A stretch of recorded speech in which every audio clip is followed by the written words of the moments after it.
This is Minute again. So, today's video, papakita ko sa inyo kung ano nabili ko sa Chicago. Tada! So, last week, pumunta kami ng Chicago kasi birthday ng partner ko. Bibilang ko sana siya ng Louis Vuitton wallet, kaso ako ang nabilhan. Eto, buksan natin. Matagal ko na itong gusto, kaso wala akong makita dito sa sa Louis Vuitton store dito sa amin. Kaya nung napunta kami sa Chicago, nakita ko siya. Kaya ito, tadan. Buksan natin. Excited ako sa inyo i-share. Unahin natin itong malaki.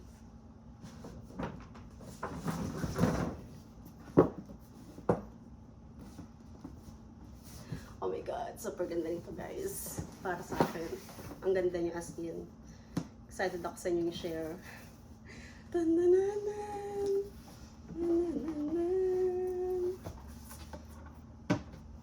Ito na siya.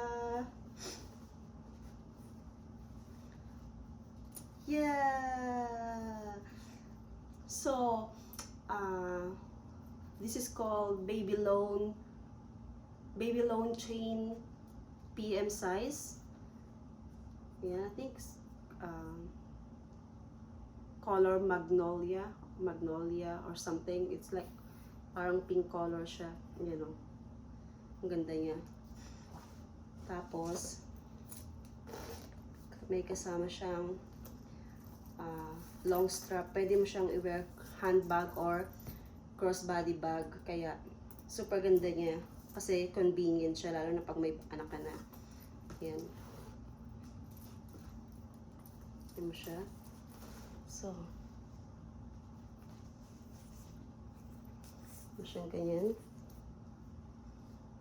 Handbag, o pwede mo siyang crossbody bag. Yan, kahit may bata ka, super convenient niya. Ang ganda niya. Tsaka yung size niya, perfect size lang talaga siya.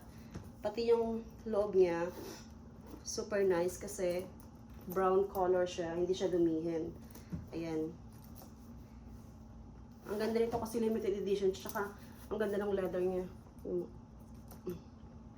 So, this one cost, let's see.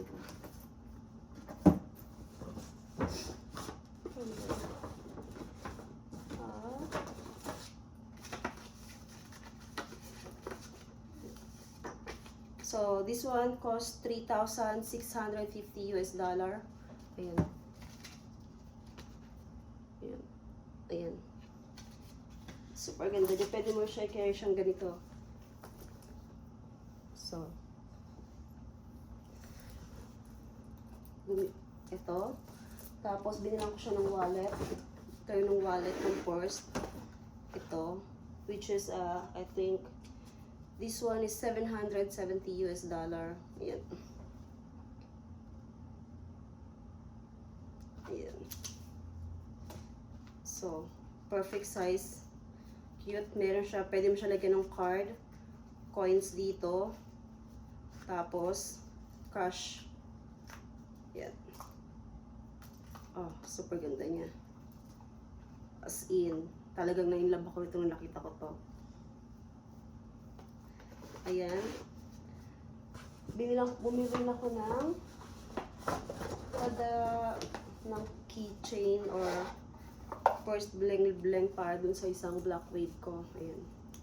Or panglagayan ko ng susi. Ayan. Ayan. Gold color. So, ito, I think this one, kano ba to? 330. Ito 330 siya. Cute niya.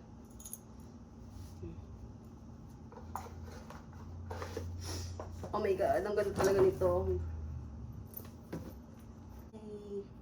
Super ganda niya po niya talaga. Okay guys, thank you for watching. See you next time. Bye!